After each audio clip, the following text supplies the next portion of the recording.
এই কলোনিতে এসেছি 1 মাস হলো। আমার বলতেই হয় আনন্দপুর কলোনিতে আসলেই অনেক আনন্দ। এই কলোনির পিচ্চি বাচ্চা থেকে শুরু করে একদম বৃদ্ধ সবাই অনেক আনন্দের সাথে বাস করে। সবাই একে অপরের সুখ দুঃখের কথা জানে, সবাই একে অপরের পাশে এসে দাঁড়ায়।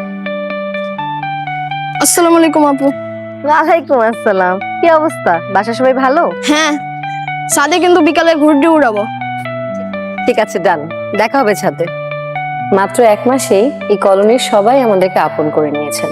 আমার মনেই হয় না এখানে মাত্র 1 মাস হয়েছে এসেছি।